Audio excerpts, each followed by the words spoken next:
অবিরাম বৃষ্টি এবং পাহাড়ি ঢলের কারণে কিন্তু সিলেটের সকল নদ নদীর পানি বৃদ্ধি পাচ্ছে। পানি বৃদ্ধি পাওয়ার সাথে সাথে কিন্তু সিলেটবাসীর মনে বন্যার শঙ্কা দেখা দিয়েছে, কারণ 2022 সালের যে বন্যার স্মৃতি রয়েছে সেই স্মৃতি কিন্তু এখনও ভুলতে পারেনি সিলেটবাসী।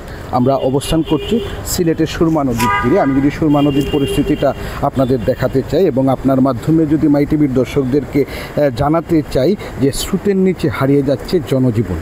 হঠাৎ উজান থেকে নেমে আসা ঢল আর টানা বৃষ্টিতে বিপর্যস্ত হয়ে পড়েছে সিলেট। আজ সকালে পানির যে হিসাব দিয়েছে পানি উন্নয়ন বোর্ড, তার রীতিমতো ভয় ধরিয়ে দিয়েছে সিলেটবাসীর মনে। সিলেটের কানাইঘাট ও লুবাচারা পয়েন্টে সুরমা নদীর পানি এখন বিপদসীমার উপর দিয়ে প্রবাহিত হচ্ছে। তাছাড়া কুশিয়ারা নদীর পানি জকিগঞ্জের অমলশীত পয়েন্টে 93 সেন্টিমিটার উপর দিয়ে প্রবাহিত হচ্ছে। অথচ গতকাল সন্ধ্যায় এই দুটি নদী ছিল বিপদসীমার অনেক নিচে। ওয়ালটন টেলিভিশন মাত্র 25,490 টাকায় পাচ্ছেন গুগল টিভি। এই হঠাৎ উত্থান যেন সিলেটে বন্যার ঘণ্টা বাজিয়ে দিয়েছে। তবে আবহাওয়া অফিস যে তথ্যটি দিয়েছে, গত 24 ঘন্টায় 404.8 মিলিমিটার বৃষ্টিপাত হয়েছে সিলেটে, যা এই মৌসুমের সর্বোচ্চ। আর আজ সকাল 6টা থেকে 9টার মধ্যে যুক্ত হয়েছে আরও 14 মিলিমিটার বৃষ্টি।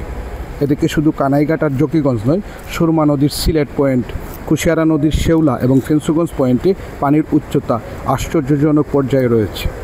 তাছাড়া নগরীর উপশহর দক্ষিণ সুরমা সহ একাধিক এলাকাও ডুবে গেছে জলাবদ্ধতায়। স্কুল কলেজ বন্ধ, দোকানপাটের তালা, রিক্সা গাড়ি চলছে না, চলছে কেবল পানি। এবং তবে আরেকটি তথ্য আমি আপনাদেরকে জানিয়ে রাখতে চাই, পরিস্থিতি মোকাবেলায় কিন্তু সিলেট সিটি কর্পোরেশনে চালু করা হয়েছে কন্ট্রোল রুম। আর জেলা প্রশাসনের পক্ষ থেকে উপজেলা নির্বাহী কর্মকর্তাদেরকে সতর্ক থাকতে নির্দেশ দেওয়া হয়েছে।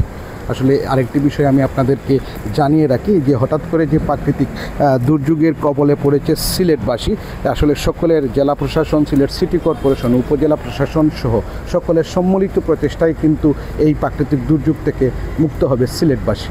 আসলে এই ছিল সিলেট থেকে বন্যার সার্বিক পরিস্থিতি এখনকার পর্যন্ত আমার কাছে সর্বশেষ।